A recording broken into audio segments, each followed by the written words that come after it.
ইসলাম ব্যবহার করলে আপত্তি থাকবে, ইসলামের ব্যবহার করেন না, আমরা আপত্তি নেই। ইসলাম ব্যবহার করলে ইসলামকে মানতে হবে। না না, কোনটা ইসলাম এটাকে আপনি ঠিক করে দিবেন হেলাল ভাই? ইসলাম তো নানা রকম করতে পারে না। না না, এটা ইসলাম তো নানা রকম আছে। আপনি এই কথা থেকে একটু আগান। ইসলাম নানা রকম আছে। ইসলাম নানা রকম আছে, এই কথাটা কি শিশির মনির স্বীকার করে?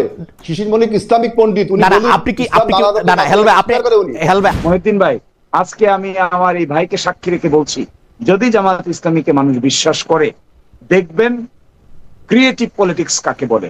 ওকে, we will show the nation how politics can be a creative politics. পর্দা সংক্রান্ত একটা জিনিস ম্যান্ডেটরি কিনা, নাকি আপনাকে ইসলামী নামটা আপনি আর ব্যবহার করতে পারবেন কিনা যখন আপনি এই অ্যাডপশনের মধ্যে দিয়ে যান বা ইভ্যালুয়েশনের মধ্যে দিয়ে যান? অ্যাডভোকেট শিশির মনির, আপনি যদি খুব সংক্ষেপে একটু বলেন। আমরা আপনাকে, আমার মনে হচ্ছে আপনার এই প্রশ্নের উত্তরে আমি বলবো, আমার সম্মানিত বড় ভাই আমাদের আজিজুল বারী হেলাল ভাই, সম্ভবত তিনি ইসলামের বেসিক জুরিসপ্রুডেন্স পড়ার সুযোগ পান নাই, অন্যদিকে ব্যস্ত থাকার কারণে, রাজনৈতিক কারণে অন্যদিকে সময় বেশি চলে গেছে, এই জন্য হয়তো তিনি এই প্রশ্ন উত্থাপন করেছেন। ইসলামিক শরিয়ার যে সোর্স গুলো আছে, তার প্রথম সোর্স হলো কোরআন, দ্বিতীয় সোর্স হলো হাদিস, তৃতীয় সোর্স হলো ইজমা, চতুর্থ সোর্স হলো কিয়াস, পঞ্চম সোর্স হলো ইজতিহাদ। ইসলামের এই যে অ্যাডপটিভ টেন্ডেন্সি বা অ্যাডপটিভ মেন্টালিটি বা সার্কামস্টেন্সিয়াল ইন্টারপ্রিটেশন, এটি আসে ইজমা, কিয়াস এবং ইজতিহাদ থেকে। যুগে যুগে যারা মুস্তাহিদ থাকেন, যারা ইজমা এবং কিয়াস করেন, তারা ইসলামের কনটেক্সচুয়াল ইন্টারপ্রিটেশন দিয়ে থাকেন। আর যে বোনের কথা বলা হচ্ছে, তিনি কি ছাত্র শিবিরের সদস্য? তিনি কি ছাত্র সংস্থার সদস্য? তাহলে তিনি কি পোশাক পরবেন তাকে ছাত্র শিবির বলে দিবে? তিনি কি পোশাক পরবেন তাকে আজিজুল বারী হেলাল ভাই বলে দিবে? আমি আপনার জবাবটা শেষ হলে আমরা একটু হেলাল ভাইকে শুনতে চাই, কারণ আমরা আপনাকে একটু লম্বা সময় ধরে, এবং এই ক্ষেত্রে এই জন্য আমি বলছি, এটা আমি একটু প্রকাশ করতে চাই সম্পর্কে খালেদ ভাই, আমাকে একটু বলার সুযোগ দিতে হবে। জি বলেন। যে কথা শিশির মনির যেটা বললো, যে ইসলামের প্রাথমিক ধারণা একমাত্র জামাতে ইসলামের ছাত্র শিবির যারা করে তারা জানে, আমি তো তাকে বলি তিনি যেটা বললেন সম্পূর্ণ রং কথা বললেন।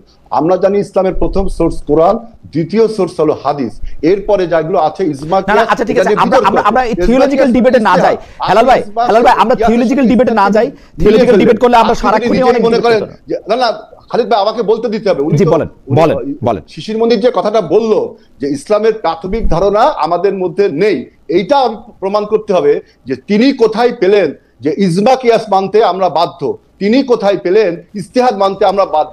ইজতিহাদ এবং কিয়াসের মধ্যে পার্থক্যটা কোথায়, আমি সেটা জানছি। অতএব আমি যেটা বলছি যে ইসলাম আপনার কখনো আপনার পরিবর্তন মেনে নেই কিনা। এখন আপনি নতুন একটা জিনিস ইনোভেশন করবেন ইসলামে, যে আমি আপনার প্রশ্ন বুঝা গেছে। আপনার প্রশ্ন বুঝা গেছে। এটা একটু 1 মিনিট একটু অ্যাডভোকেট সাহেব এটা একটু অ্যাড্রেস করুক, আমরা আবার আপনার কাছে আসতেছি। 1 মিনিট একটু বলি যে অ্যাডভোকেট শিশির মনির, আমরা আগেও যে কথা কি মানতে আমরা বাধ্য, আপনি যদি 1 মিনিট কথা কি মানতে আমরা বাধ্য, অ্যাডভোকেট মনির, আমরা হাদিস কোরআন মানতে বাধ্য, অ্যাডভোকেট মনির, আমরা ইজতিহাদ বা ইজমা কিয়াস মানতে কি আমরা বাধ্য? সেই থিওলজিক্যাল হেলাল ভাই, থিওলজিক্যাল ডিবেট করলে আমরা সারা দিন ডিবেট করতে পারবো। কিভাবে বলে যে আমরা এটা পড়িনি, উনারাই পড়েছে? এই যে ইসলামী ছাত্র শিবির যে একা দাবি করে, হেলাল ভাই এইভাবে করলে কিন্তু এটা বললে কিন্তু কথা আগায় না। হেলাল ভাই কথা আগায় না। কিন্তু খালেদ ভাই, এটা কি বলা ঠিক হবে? এটা কি বলা ঠিক হবে যে ইসলামের প্রাথমিক জ্ঞান আপনার নেই, আমার নেই? না না, এটা উনারটা উনি বলছেন। না না, এটা উনি সোলেজেন্সি না, এটা কি ঠিক হলো? এটা উনারটা উনি বলছেন, আপনি বলছেন। এখন অ্যাডভোকেট শিশির মনির, আপনি যদি 1 মিনিট একটু বলেন। এটা কি কাইন্ড অফ আন্ডারমাইন না? এটা কি কাইন্ড অফ আন্ডারমাইন না? আচ্ছা ঠিক আছে, ঠিক আছে, আমি এটা মানি যে অ্যাডভোকেট শিশির মনির এটা কাইন্ড অফ আন্ডারমাইন। আপনাকে যদি বলে যে ধর্ম নিয়ে আপনি কিছু জানেন না বা আপনি সুযোগ পান নাই, তো সেটা আমি মানছি। অ্যাডভোকেট শিশির মনির একটু যদি আপনি রেসপন্ড করতেন এই ব্যক্তিগত প্রসঙ্গ বাদ দিয়া, যে আসলে এইটা কোনো পরিবর্তন কিনা জামাত ইসলামীর ক্যাম্পেইনের ক্ষেত্রে, যেটা পুরনো প্রশ্ন ধরে আবার একটা আসতেছে। 1 মিনিট যদি একটু বলতেন, আমরা কথা আগাই আসলে।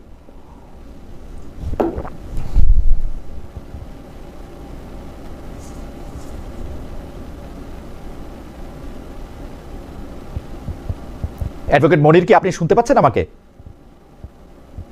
জি জি, অবশ্যই অবশ্যই অবশ্যই। আপনি যদি একটু মন্তব্য করতেন। জি, পরিবর্তনের এই ধাপটুকুকে যদি অ্যাকসেপ্ট করা না যায়, তাহলে রাষ্ট্র মেকানিজমে এক্সেপশনালিজম কি করে ক্রিয়েট হবে? ওকে, বিএনপি কি তার পথ চলতে গিয়ে যে ধরনের পরিবর্তনের সূচনা করছেন, আর জামায়াত ইসলামী তার বাউন্ডারি এবং পেরিফেরির মধ্য থেকে যদি ইনক্লুসিভনেস এবং ডাইভার্সিটিকে ইনক্লুড করেন, তাহলে হেলাল ভাইয়ের আপত্তি কেন? ফ্যান্টাস্টিক। আমার মনে হয় অ্যাডভোকেট মনির আপনাকে এখানে আটকায়। ইসলাম ব্যবহার করলে আপত্তি থাকবে, ইসলামের ব্যবহার করেন না, আমরা আপত্তি নেই। ইসলাম ব্যবহার করলে ইসলামকে মানতে হবে। না না, কোনটা ইসলাম এটাকে আপনি ঠিক করে দিবেন হেলাল ভাই? ইসলাম তো উনি নানা তো রকম ঠিক আছে। করতে পারে না। না না, এটা উনি তো ইসলাম ঠিক তো নানা করতে রকম পারে আছে। না। আপনি এই কথা থেকে একটু আগান, ইসলাম নানা না রকম না, আছে। ইসলাম নানা যেমন- রকম আছে, এই কথাটা কি শিশির মনি স্বীকার করে? শিশির মনি কি ইসলামিক পণ্ডিত? উনি না না, বলুন আপনি কি ইসলাম নানা রকম না না, আছে, হেলাল ভাই, আপনি স্বীকার করে উনি। হেলাল ভাই, আপনি আমাকে বলেন, আমি থিওলজিক্যাল তর্কে যেতে চাই না। আপনি কি মনে করেন যে তুরস্ক, মিশর, সংযুক্ত আরব আমিরাত, সৌদি আরব এরা অন ইসলামিক দেশ কোনটা? এরা আর চারটা দ্য মডেল অফ ইসলাম? না না আর দ্য মডেল অফ না না, ইসলাম? তারা সবাই ইসলাম, আমি সেটাই বলতেছি, তারা সবাই না, না, ইসলাম। না, তারা তো মালয়েশিয়া, ইসলামের মডেল ইন্দোনেশিয়া, না। তারা কি ইসলামের মডেলটা কি? অমুসলিম? ইসলামের মডেল রাসূলুল্লাহ সাল্লাল্লাহু আলাইহি ওয়াসাল্লাম ইসলামের মডেল। আমাদের একমাত্র সোর্স কোরআন এবং হাদিস। এইটা আপনি তুরস্ক, রাশিয়া বা আফগানিস্তান বা ইরাক এইগুলোকে তো মডেল বলতে পারেন না ইসলামের। এটা কি শিশির মনির মানে? এটা কি ইসলামের মডেল? ইসলামের মডেল একটাই, রাসূলুল্লাহ না না, সাল্লাল্লাহু আমি আলাইহি আমি ওয়াসাল্লাম। আপনি ইসলামের নাম ব্যবহার করবেন, আমার এটা আর মনে হয় বলবেন না যে যে বিবর্তন, তাই তো হবে না। ইসলামের মডেল একটাই। কিন্তু হেলাল ভাই, যাই ইসলামের হোক, মডেল আমি একটাই। শিশির মনির না, আমার সাথে সেটা যুক্তি কোনটা? দেখান। বাংলাদেশের ইসলামের এই আসল মডেল পৃথিবীতে আছে কিনা? কোনটা? তাহলে আপনি বলেন এই পৃথিবীতে ইসলামের মডেল কোনটা বলেন। একমাত্র রাসূলুল্লাহ সাল্লাল্লাহু আলাইহি ওয়াসাল্লাম, একমাত্র রাসূলুল্লাহ এখন কোনটা? সাল্লাল্লাহু তাহলে আলাইহি এখন ওয়াসাল্লাম। আর কোনো পৃথিবীতে মডেল ইসলাম নেই, নাই। একটাই মডেল। এখন পৃথিবীতে ইসলাম নাই। এখন কোথায় আছে? ইসলাম যে মডেল দেখাই দিয়েছেন আমাদের, সেটাই হলো সেইটা ইসলাম। এখন কোথায় এর আছে বাইরে সেটা গেলে বলেন সেটা না। ইসলাম এখন হচ্ছে না। কোথায় আছে সেটা বলেন। এখন কোথায় আছে মানে? এই মুহূর্তে কোথায় চলতেছে সেই মডেলে? এই মুহূর্তে পৃথিবীর কোথাও চলছে, যদি আমার চোখে পড়ে তাই বলবো। আমার মনে হয় না যে ইসলামিক মডেল একমাত্র এই পৃথিবীতে কোথাও ইসলামের মডেল চলতেছে না। হয়তো অনেক জায়গায় চলতে পারে, কিন্তু আমার চোখে এখনো পড়ছে কিনা আমি জানি না। কিন্তু ওকে, ঠিক আছে। আপনার বক্তব্য- ইসলামের মডেল একটাই, রাসূলুল্লাহ সাল্লাল্লাহু আলাইহি ওয়াসাল্লাম যে মডেল দেখিয়েছেন, আর কোনো মডেল না। এটা শিশির মনির বলুক যে আর কোনো। আচ্ছা ঠিক আছে, আমি অ্যাডভোকেট শিশিমনির কাছে আসবো। আপনি একটু বিএনপির প্রসঙ্গে আসেন, যে বিএনপি কি এখন কার্যত বিভিন্ন কারণে একলা একটা সংগঠনে বা একলা একটা দলে পরিণত হয়েছে কিনা? না, বিএনপি একলা একটা সংগঠনের পরিবর্তন হয়নি। যখন ওরা একটা জোট করেছে, যে 3 দলীয় জোট, যারা 8 দফা আপনার দাবিতে, তা বাংলাদেশে কি 3টা দল মাত্র বলছে যে ইসলামিক সমস্ত দলকে তারা ঐক্যবদ্ধ করবে। আমি কিছুক্ষণ আগে একটা টক শোতে বলেছি যে ইসলামের সমস্ত রাজনৈতিক দল আপনার জামাতে ইসলামের সাথে যে ঐক্যবদ্ধ হবে, এমন কোনো গ্যারান্টি কিন্তু কেউ দিতে পারে না। আপনারা যখন এখন আন্দোলনে নেমেছেন যে 8 দফা দাবির বাস্তবায়নের দাবিতে, তাহলে আপনারা কেন ওই ঐক্যমত কমিশনের সাথে বসছেন? আপনারা রাজপথে আন্দোলন করছেন, আবার ঐক্যমত কমিশনের সাথে বসে যেতে হবে না। আর আপনি বলছেন বিএনপি একলা। বিএনপির সাথে তো আপনি দেখছেন যে কতগুলো রাজনৈতিক দল আমাদের সাথে আছে। আমরা যুগপৎভাবে আন্দোলন করেছি। জামাতে ইসলাম একমাত্র দল আমাদের সাথে যুগপৎভাবে আন্দোলন করেছিল আপনার হাসিনা বিরোধী আন্দোলনে। কিন্তু 28শে অক্টোবর আমরা দেখেছি কিভাবে তাদের আন্দোলনটা শেখ হাসিনার প্যাট্রোনাইজে হলো আর আমাদের উপরে ক্র্যাকডাউন হলো। এটা আপনারা দেখেছেন। সুতরাং বিএনপি একা হয়নি, 24-এর গণঅভ্যুত্থানের সকল শক্তি আমরা ঐক্যবদ্ধ আছি। আমরা বলছি যে আমরা নির্বাচনী জোট জামাত বাদ দিয়ে সবার সাথেই করতে রাজি আছি আমরা। ওকে, ধন্যবাদ হেলাল ভাই। আমরা একটু দর্শকদের কাছে একটা প্রশ্ন করেছিলাম, সেইটা দর্শকদের জরিপটা একটু আসি। বাংলাদেশের ঐক্যমত্য কমিশনের অভিজ্ঞতা ভবিষ্যতে অন্যান্য দেশও অনুসরণ করবে মনে করেন প্রধান উপদেষ্টা ডক্টর মোহাম্মদ ইউনূস। প্রিয় দর্শক, এই আশাবাদ যথার্থ বলে মনে করেন কিনা? শতকরা 57% দর্শক মনে করছেন যে এটি যথার্থ, বা যারা ভোট দিয়েছেন তারা মনে করছেন এটি যথার্থ। শতকরা 43% মনে করছেন যে এটি যথার্থ না। আমি একটু অ্যাডভোকেট শিশিমনির আপনার কাছে বিভিন্ন বিষয় নিয়ে আপনি হয়তো একটু মন্তব্য করতে পারবেন, কিন্তু আমরা ক্রিস্প কতগুলি আসলে বিষয় আপনার সামনে আনতে চাই। মানে ক্রিস্প বলবো কিনা জানি না, মানে যেটা আসলে চট করে এটা শোনা যায়, কারণ আপনার আসলে আমাদের শুনতেও একটু কষ্ট হচ্ছে, সেজন্য আমি চট করে এটা বলি। আপনি জানেন যে সম্প্রতি হেফাজত ইসলামী বাংলাদেশের আমির শাহ মহিবুল্লাহ বাবুনগরী এরকম একটি মন্তব্য করেছেন, যে মন্তব্যটা এরকম, আমি তাকে কোট করছি: জামায়াত সরকারে আসতে পারলে কওমি, দেওবন্দি ও সুন্নিয়াত মাদ্রাসার অস্তিত্ব রাখবে না। অনেকেই বলে থাকছেন যে জামায়াতে ইসলামী আসলে যে ধরনের ইসলাম কায়েম করতে চাচ্ছে, বা জামায়াত ইসলামের একটা আলাদা কায়েম করার মতো একটা ইসলাম আছে, এটা যদি আপনি একটু অ্যাড্রেস করেন। এবং জামায়াত ক্ষমতায় আসে যদি, তাহলে গণতন্ত্র চর্চা করবে না শরিয়াত কায়েম করবে?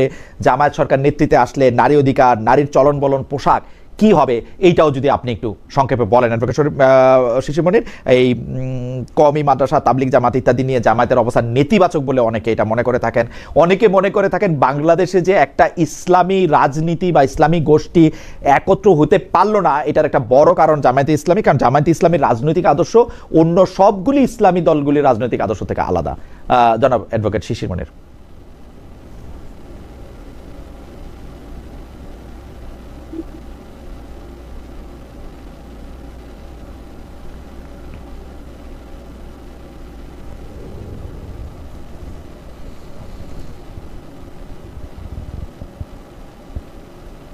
জি, এখানে একটি কথা শুধু আমি হেলাল ভাইয়ের কথার জবাবে আমি বলতে চাই যে ঐকমত্য কমিশনে আমরা আলোচনা করেছি, তাহলে আমরা রাস্তায় গেলাম কেন, আন্দোলন করলাম কেন? তিনি প্রশ্ন করেছেন আন্দোলন করছে কেন।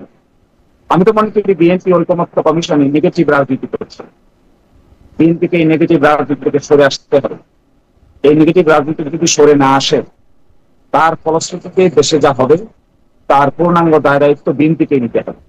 আমি ঐকমত্য কমিশনের একজন সদস্য, আমি সেখানে দিনের পর দিন আলোচনা করে দেখেছি, বিএনপি কোনো পজিটিভ কনস্ট্রাকটিভ আলোচনা করতে চায় না। বিএনপি সংস্কার প্রক্রিয়াকে পাশ কাটিয়ে দিতে চায়। বিএনপি সেখানে জুলাই অভ্যুত্থানকে স্বীকৃতি দিয়ে সাংবিধানিক ভিত্তি রচনা করতে চায় না। তাদের আর্গুমেন্ট হলো তারা নতুন করে পার্লামেন্ট নির্বাচনের পরে এগুলো সম্পর্কে আলোচনা করবেন। যখনই ঐকমত্য কমিশনে ইমপ্লিমেন্টেশনের ব্যাপারে কথা আসলো, তখনই আমরা দেখতে পেলাম বিএনপির পক্ষ থেকে বাধা দেওয়ার চেষ্টা করা হচ্ছে। তারা নানান আর্গুমেন্ট করছেন। কনস্টিটিউশনালি ভায়াবল যে সমস্ত পদ্ধতি, আমরা সেগুলো বাতিয়ে দেওয়ার চেষ্টা করেছি, আমরা সেগুলি বলেছি ক্যাটাগরিক্যালি কিভাবে কি করতে হবে। অথচ এই বিএনপি 1977 সালে শহীদ প্রেসিডেন্ট জিয়াউর রহমানের আমলে তারা যে বোল্ড স্টেপ নিতে চেয়েছিল, বোল্ড স্টেপ নিয়েছিল, সেখান থেকে তারা কমপ্লিটলি এখন সরে যেতে চাচ্ছে। অর্থাৎ তারা তাদের অতীত সম্পর্কেই এখন কিছুটা বেওয়াকিফ হয়ে গেছে। আমি মনে করি বিএনপির এই রাজনীতি ভুল। বাংলাদেশের কনস্টিটিউশনের যে এনট্রান্সমেন্ট আছে, এই এনট্রান্সমেন্টের পলিটিক্স এর ক্ষেত্রে this is a dangerous politics in my view and my humble view also. এই নেগেটিভ পলিটিক্স করলে বাংলাদেশের জেনারেশন জি কতটুকু রিয়াকশন দেখাবে আমি জানি না, সেটা নির্বাচনেই বোঝা যাবে। So my humble request to my senior brother not to engage in negative politics, rather to see proper, constructive, innovative politics.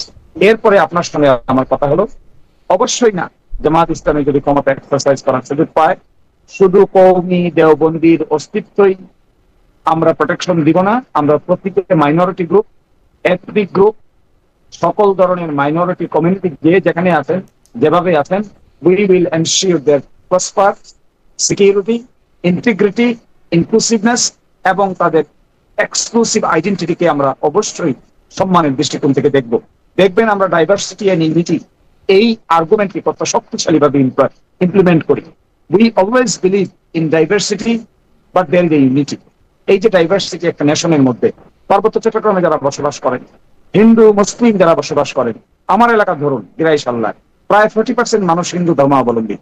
আমি বিগত 1 বছর ধরে কাজ করছি কোথায়, আমি আজকে যে বাড়িতে বসে আপনাকে জয়েন করছি, এটিও একটা হিন্দু মাইনরিটি কমিউনিটির বাড়িতে। আমি ইলেকশন ক্যাম্পেইনের পার্ট হিসেবে এই বাড়িতে আজকে রাত্রি যাপন করবো। আমি তো কোনো অসুবিধা দেখি না কোথায়। They are welcoming us, we are welcoming them. পরে কওমি বলেন, আলিয়া বলেন, হিন্দু বলেন, বৌদ্ধ বলেন, খ্রিস্টান বলেন, মহিউদ্দিন ভাই আজকে আমি আমার এই ভাইকে সাক্ষী রেখে বলছি, যদি জামাত ইসলামীকে মানুষ বিশ্বাস করে, দেখবেন ক্রিয়েটিভ পলিটিক্স কাকে বলে। Okay, we will show the nation how politics can be a creative politics. আমার মনে হয় যে অ্যাডভোকেট শিশিরমণি, আমি শুধু আপনাকে আবার এটা লাইভে শুনতে হচ্ছে, সেজন্য ইন্টারেস্টে আমি শুধু 2টা